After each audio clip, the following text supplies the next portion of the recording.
Praise the lord. దేవునికి స్తోత్రం. సాటి లేని జీవము గల సర్వశక్తిమంతుడైన యేసయ్య పరిశుద్ధ నామంలో అందరికీ బ్లెస్సింగ్ బీయింగ్ క్రిస్టియన్ తరపున వందనాలు. మరి మన A to Z క్రిస్టియన్ ట్రేడ్స్లో భాగంగా ఈరోజు ఆల్ఫాబెట్ విగరస్ చురుకుదనం అనే లేఖనాన్ని ధ్యానిద్దాము. మరి దీనికి కీవర్డ్స్గా నిర్గమాకాండము 1వ అధ్యాయం 19వ వచనం. అందుకు ఆ మంత్రసానులు హెబ్రీ స్త్రీలు ఐగుప్తు స్త్రీల వంటి వారు కారు, వారు చురుకైన వారు. మంత్రసాని వారి యొద్దకు వెళ్ళక మునిపే వారు ప్రసవించి ఉందిరని ఫరోతో చెప్పిరి. మరి ఇదే ఇంగ్లీష్ ట్రాన్స్లేషన్లో చూసినట్లయితే NIVలో the midwives answered Pharaoh, Hebrew women are not like Egyptian women. They are vigorous and give birth before the midwives arrive. దేవునికి స్తోత్రం. మరి ఇంగ్లీష్లో విగరస్ అని మనం చూసినట్లయితే తెలుగు బైబిల్లో ట్రాన్స్లేషన్కి వచ్చేసరికి బలమైన, గొప్ప, శక్తిగల, నిబ్బరమైన, మరి బల్లగమని, పట్టుత్వమని, ఈ రీతిగా అనేక రకాలైన మాటలతో తెలుగు బైబిల్లోకి ట్రాన్స్లేట్ చేయటం జరిగింది. మరి ఇవన్నీ చాలా డిఫరెంట్గా ఉన్నాయి. చురుకుదనం అని తెలుగులో ఉన్న లేఖనాల్ని మనం ధ్యానిద్దాము.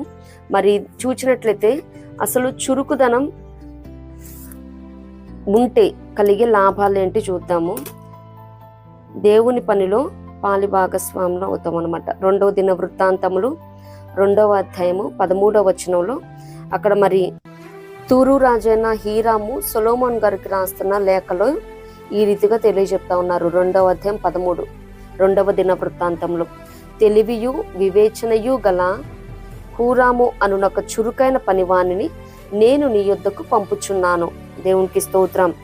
మరి ఇక్కడ దేవుని మందిరం కట్టే విధానంలో, అలాగే దేవుని మహిమ ఘనత కొరకు ఒక మందిరాన్ని, అలాగే ఆయనకి ఒక నగరాన్ని కట్టుకుంటా ఉన్న సమయంలో మరి హీరాము చెప్తా ఉన్నాడనమాట ఈ చురుకైన వ్యక్తి గురించి. మరి తెలివి అలాగే వివేచన మాత్రమే కాదు కానీ చాలా చురుకైన వాడంట. మరి తెలివి వివేచన కలిగి చురుకుదనం లేకపోయినా వ్యర్థమే. ఎందుకంటే అది ల్యాగ్ చేస్తూ ఉండవచ్చు చేస్తున్న పనిని. మరి ఏ టైంలో ఏ రీతిగా చేయాలో చురుకుదనం అంటే అదే రైట్ టైంలో పర్ఫెక్ట్గా థింగ్స్ పనిచేయటం అన్నమాట. మరి ఇటువంటి చురుకైన వ్యక్తిని నేను నీ దగ్గర పంపిస్తాను, తనని వాడుకోవచ్చు అని చెప్తూ ఉంటారనమాట. ఇలాగే ఒక రాజు మరొక రాజుతో రికమెండ్ చేస్తూ ఉన్నారు ఆ పనివాని గురించి. మరి మనల్ని ఎవరైనా రికమెండ్ చేయాలంటే మనలో ఆ చురుకుదనం ఉందా? ఎవరైనా రికమెండ్ చేస్తున్నారంటే ఆ వ్యక్తిలో ఏదైనా కేపబిలిటీ క్యాలిబర్ ఉంటేనే. సోమరిపోతుల్ని, ఫెయిల్యూర్ని ఎవరు రికమెండ్ చేయరు కదా.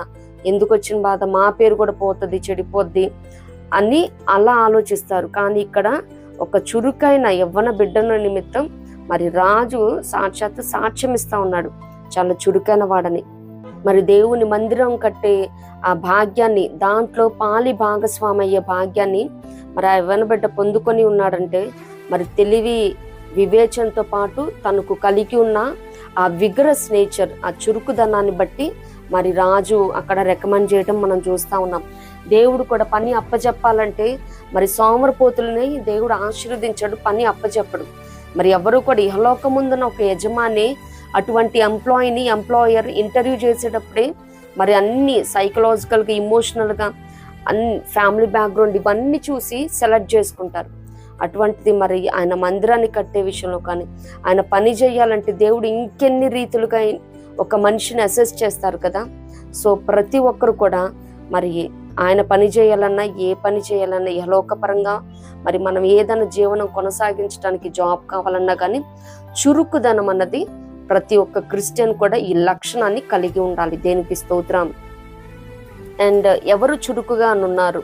యాక్చువల్లీ క్రిస్టియన్స్మైనా దేవుని బిడ్డలమైనా మనం చురుకుగా ఉండాలి. కానీ మనం మత్తిల్లయి మనం అయితే చురుకుదనాన్ని కోల్పోతూ ఉన్నాము రోజు గడుస్తున్న కొద్దీ. కానీ ఇక్కడ శత్రువు చురుకుగా ఉన్నారని మరి కీర్తన 38:19లో దావీదు గారు అంటా ఉన్నారు, నా శత్రువులు చురుకైన వారు బలవంతులున్నాయి ఉన్నారని చెప్తా ఉన్నాడు. మరి మన శత్రువైన సాతాను కూడా మరి వాడికి సమయం తక్కువ అని ప్రకటన 12:12 అపవాది తనకు సమయం కొంచెమే అని తెలుసుకొని బహుక్రోధము గలవాడే మీ యొద్దకు దిగివచ్చి ఉన్నాడని చెప్పను. మరి వాడి సమయం తక్కువ ఉందని చాలా విగ్రస్గా పనిచేస్తూ ఉన్నాడు. మరి చాలా మంది కుటుంబాలలో, మరి దేవుని నమ్ముకున్న కుటుంబాలు, దైవజనుల కుటుంబాల్లో కూడా మరి కలహాలు, మరి అనేకమైనవి అలజడులు సృష్టిస్తూ ఉన్నాడు. సంఘాన్ని చెరుపుతా ఉన్నాడు, కాపలను జడగొడతా ఉన్నాడు. మరి అంత మాత్రమే కాదు కానీ వాడు ఎందుకు దిగి వచ్చాడు? 1 పేతురు 5:8 చూస్తే, నిబ్బరమైన బుద్ధి గలవారే మెలకుగా ఉండుడి, మీ విరోధి అని అపవాది గర్జించు సింహం వల్ల ఎవరిని మృంగుదుమా అని వెదకుచూ తిరుగులాడుచున్నాడు. మరి ఇటువంటి సమయంలో ప్రతి క్రిస్టియన్ కూడా చురుకుతనం కలిగి ఉన్నాడు. మరి అపవాది శత్రువైన సాతానే మరి వాడంతా మరి చురుకుగా పనిచేస్తూ వాడి సేనతో, వాడి సైన్యంతో వాడు పనిచేస్తూ ఉంటే మరి మనం ఇంకెంత విగరస్గా పనిచేయాలి, ఎంత వైబ్రెంట్గా ఉండాలి కదా. ప్రతి క్రిస్టియన్ కూడా చురుకుదనాన్ని అలవరుచుకోవాలి. సోమరితనంగా గడిపిన దినాలు చాలు, enough the days, time pass చేసిన దినాలు చాలు, పడుకున్న దినాలు చాలు. మత్తిల్లై ఉండే పరిస్థితులు ఇక వదిలి నిత్యంగా రైజ్ అండ్ షైన్, మరి లెమ్ము తేజరము వెలుగు వచ్చి ఉన్నదని మరి మనం లేవాలి, లేచి పరిగెత్తాలి. యుద్ధ సన్నద్ధులమై ఆ సర్వాంగ కవచాన్ని ధరించి ప్రస్తుత అంధకార సంబంధులకు లోకనాథులతో ఆకాశ మండలమందున దురాత్మల సమూహంతో మనం పోరాడబద్ధులమై ఉన్నాం. దేవునికి స్తోత్రం. మరి అన్ని విషయాలు చురుకుదనం కలిగి ఉండాలని, చురుకుదనం కలిగి ఉంటే మరి హెలోకపరంగా జాబ్ ఏమి, మరి దేవుని పనిలో కూడా మరి దేవుడు పాలిభాగస్తులు చేస్తారని చూసాం. కానీ ఒక విషయంలో మాత్రం చురుకుతనం తగ్గి ఉండాలని లేఖనాలు సెలవిస్తూ ఉన్నాయి. అది అతిశయించటంలో, అలాగే గర్వించటంలో. హబక్కుకు 1:8 చూచినట్లయితే, వారి గుర్రములు చిరుత పులుల కంటే వేగముగా పరుగులెత్తును, రాత్రి అందు తిరుగులాడు తోడేళ్ల కంటేను అవి చురుకైనవి. మరి ఇక్కడ గుర్రం గురించి చెప్తూ అవి చురుకైనవి అని చెప్తా ఉన్నారు. మరి గుర్రము మరి శక్తికి, బలానికి, హార్స్ పవర్ అంటారు కదా, దానికి మాత్రమే కాదు కానీ గర్వానికి కూడా అది సాదృశ్యంగా ఉన్నది. మరి కీర్తన 27 ఉంటది కదా, కొందరు రథములను బట్టి, కొందరు గుర్రములను బట్టి అతిశయపడుదురు. మరి దేవుడు మనకు అన్ని ఇస్తా ఉన్నాడు. మరి అతిశయం కాదు కానీ ఇచ్చిన దాన్ని బట్టి దేవా నేనేమై ఉన్నానో, నాకేమున్నాయో అవన్నీ కేవలం నీ కృపని దేవునికి కృతజ్ఞతాస్థుతులు చెల్లించాలి, ఆయన స్తుతించాలి, ఆయన ఆరాధించాలి. ఇన్స్టెడ్ ఆఫ్ ప్రైజింగ్ గాడ్ మరి ప్రతి ఒక్కరు కూడా చాలా గర్విస్తూ ఉన్నారనమాట. మరి పితరులు కూడా చాలా మంది ఎస్టాబ్లిష్ అయిన తర్వాత, వారు స్థిరపడిన తర్వాత గర్వించినట్టు లేఖనాలు చూస్తూ ఉన్నాం. మరి గర్వించే విషయంలో కానీ, అతిశయించే విషయంలో కానీ మనం ఎప్పుడు కూడా తగ్గి ఉండాలి. ఆ స్పీడ్ అన్నది బ్రేక్స్ వేస్తూ ఉండాలన్నమాట. స్పీడ్ బ్రేకర్స్ ఉంటాయి కదా, ఆ రీతిగా ఎప్పుడైనా మనం మరి హెచ్చిపోతూ ఉన్నప్పుడు ఇంకా రెచ్చిపోయింది చాలన్నట్టు ఏదో ఒకటి శరీరంలోనో, కుటుంబంలోనో కలహాలో, బలహీనతలో, బంధకాలు ఏదో ఒకటి స్పీడ్ బ్రేకర్స్ లాగా వస్తూ ఉంటాయి దేవుని బిడ్డలో కూడా. సో ఎవ్వరు కూడా అతిశయించడానికి లేదండి. కేవలం భూమి మీద కృప చూపుతున్న ఆయన బట్టి మాత్రమే మనం అతిశయించబద్ధులమై ఉన్నాము. అంత మాత్రమే కాదు కానీ మరి చురుకుగా ఎలా ఉండగలం, దాన్ని ఎలా ప్రాక్టీస్ చేయగలం అంటే మరి సామెతలు 12:27 చెప్పబడిన రీతిగా మరి చురుకుగా నుండుట గొప్ప భాగ్యం. మరి ఈ భాగ్యాన్ని, ఈ వరాన్ని అది దేవుడే ఇయ్యాలి. ద్వితీయోపదేశకాండం 8:18 ఉంటది కదా, భాగ్యం సంపాదించుకున్నటకై మాకు సామర్థ్యం కలుగజేయవాడు ఆయనే, దేవునికి స్తోత్రం. మరి ఏ సామర్థ్యమైన, ఏ భాగ్యం కావాలన్నా కానీ, చురుకుగా ఉండాలన్నా కానీ అది ఆయన ఇచ్చే వరమే, ఆయన ఇచ్చే భాగ్యమే ఉన్నది. దేవునికి స్తోత్రం. మరి ప్రసంగి 2:10 అంటారు కదా, సొలొమోన్ గారు ఆయన పనులన్నిటి వలన కలిగిన భాగ్యం అని చెప్తా ఉన్నారు. అలాగే మరి ప్రసంగి 5:18 కష్టార్జితం వలన క్షేమముగా బ్రతుకుచుండుటయే మరి భాగ్యం అని కూడా చెప్తా ఉన్నారు. మరి జకర్యా 3:7 ఉంటది కదా, నా సన్నిధిని నిలుచు భాగ్యాన్ని ఇస్తానని.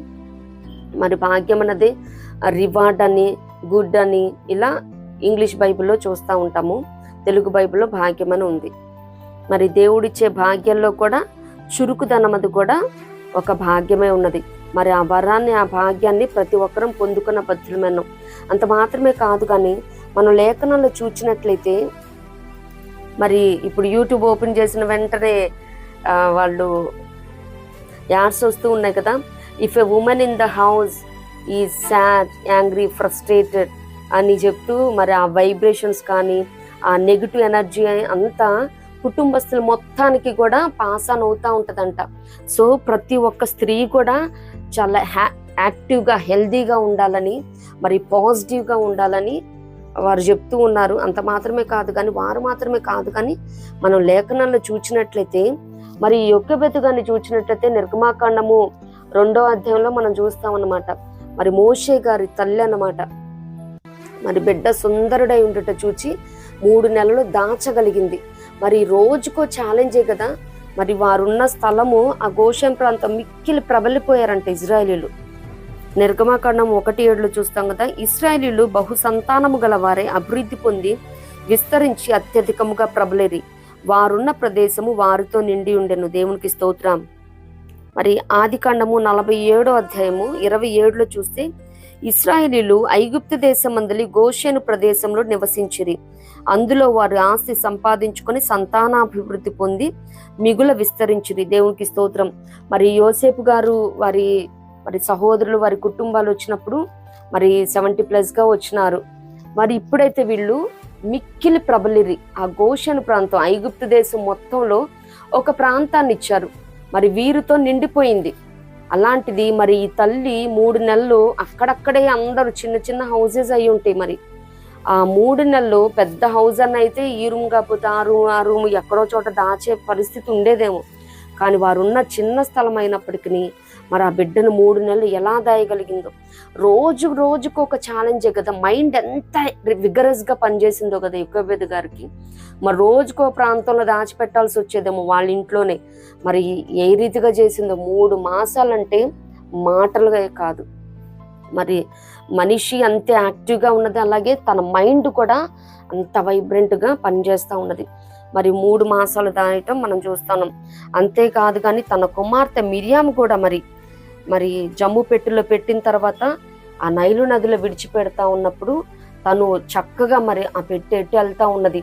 మరి పొదల్లో కానీ అదేమన్నా మరి చిన్న చిన్నవి ఉంటాయి కదా, నాచు లాంటి వాటి దగ్గర ఇరుక్కోకుండా కానీ, ఆ చిన్న చిన్న కొమ్మలు కానీ ఆ లోటస్ కానీ అవి ఉన్న చోట మరి అది స్ట్రక్ అయినప్పుడు దాన్ని డైరెక్ట్ చేస్తూ ఎంత చక్కగా మరి తను ఏదైతే వాళ్ళు టార్గెట్ ఏదైతే చేశారో సేఫ్గా ల్యాండ్ చేయాలని మరి ఫరో కుమార్తె అదే సమయానికి మరి ఇది ధ్యానిస్తున్నప్పుడు ఒకటే అర్థమైంది, మనలో ఆసక్తి ఉన్నప్పుడు దేవుడు నిత్యంగా ఆశీర్వదించడానికి హీఈస్ ఆల్వేస్ ఆన్ టైం. మరి అదే సమయంలో మరి ఏటి వద్దకి ఫరో కుమార్తె రావటం, మరి దేవుడు ఈ తల్లి కూతురుల ఆసక్తిని చూసి మరి ఈ బిడ్డని ఆ ఇనప కొలిమి నుంచి విడిపించడానికి మోషే గారిని ఎన్నుకున్నారు. కాబట్టి మరి ఆయన ప్రేమించి వారికి అనగా ఆయన సంకల్పం చొప్పున పిలువపడానికి సమస్తమును సమకూడి మేలు కొరకే జరుగుతున్నాయని.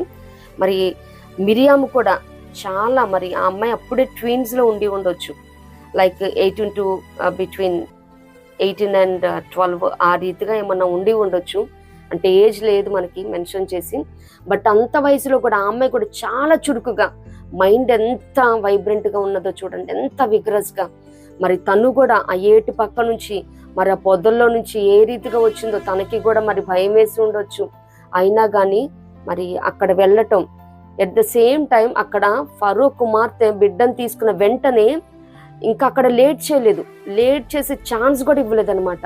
ఎందుకంటే మరి పక్కనున్న చెలికత్తులు కూడా హెబ్రీ స్త్రీలలో ఎవరో బిడ్డ అయి ఉంటాడు అని మరి తనకి సెకండ్ థాట్ కూడా ఇచ్చే ఛాన్స్ లేకుండా మళ్ళీ వాళ్ళ శత్రువులకి సైనికులకి ఇచ్చేసి మరి బిడ్డను హతమార్చడం ఈ రీతిగా కూడా చేసే ఛాన్స్ ఇవ్వకుండా మరి ఇమ్మీడియట్గా మరి ఫరో కుమార్తె దగ్గరికి వెళ్ళటం, మరి నేను ఒక దాదిని తీసుకుని రానా పాలిచ్చి పెంచడానికి అని అక్కడ చెప్పటం, అన్నీ కూడా చాలా చురుకుగా మైండ్ ఫిజికల్గా ఉన్నారు. అలాగే మైండ్ కూడా వాళ్ళది అంతే జెట్ స్పీడ్తో పనిచేస్తూ ఉన్నది.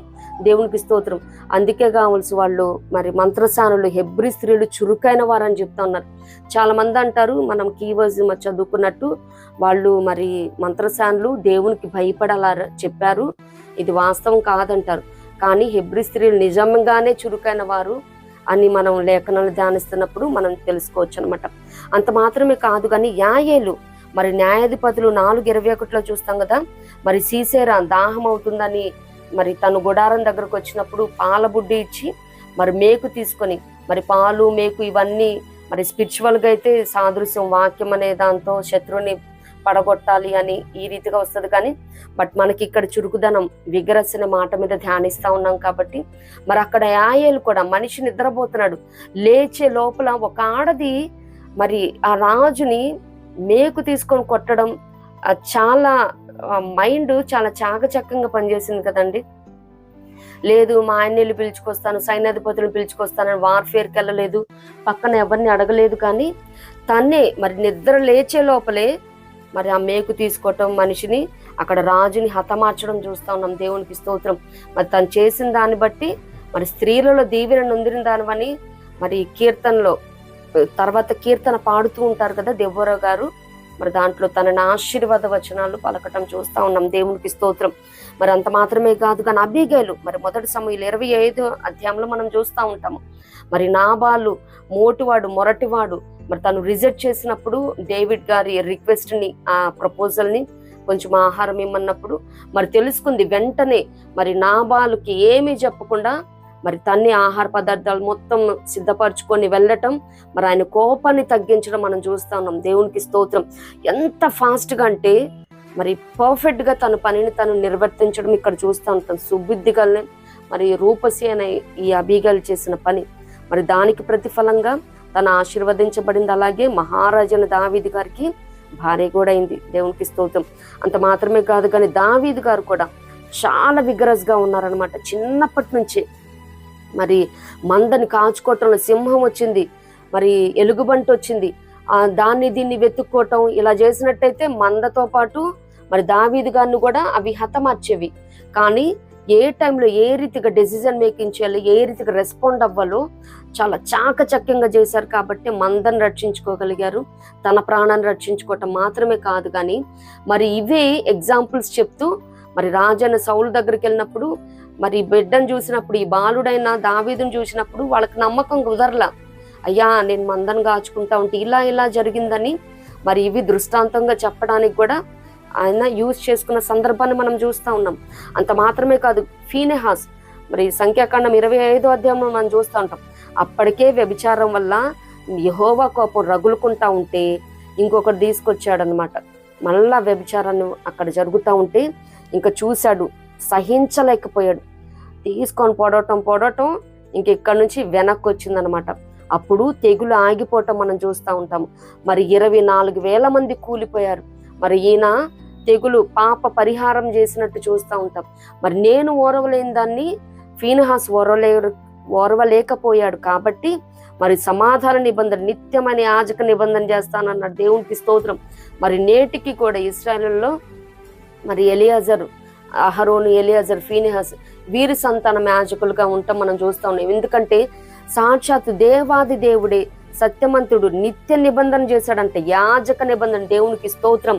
మరి దేవుడు ఏదైతే ఆశపడతా ఉన్నాడో అని చిత్తానుసారముగా మనము మరి ప్రవర్తించినప్పుడు మరి ఆ చురుకుదనంగా మనం కలిగి ఉన్నప్పుడు దేవుడు నిత్యముగా ఆశీర్వదించే దేవుడు అన్నాడు. దేవునికి స్తోత్రం. ప్రతి క్రిస్టియన్ కూడా మరి మత్తిల్లే దినాలు కాదండి. మరి ఎవరో రావాలి, ఏదో చెప్పాలి, చెయ్యాలి, ఇవన్నీ కాదు. నేటి దినాలలో we have to create opportunities. అది మనం సువార్తను చాటడానికి ఇంకెదురు చూసే దినాలు కాదు ఇవి. Those days were gone.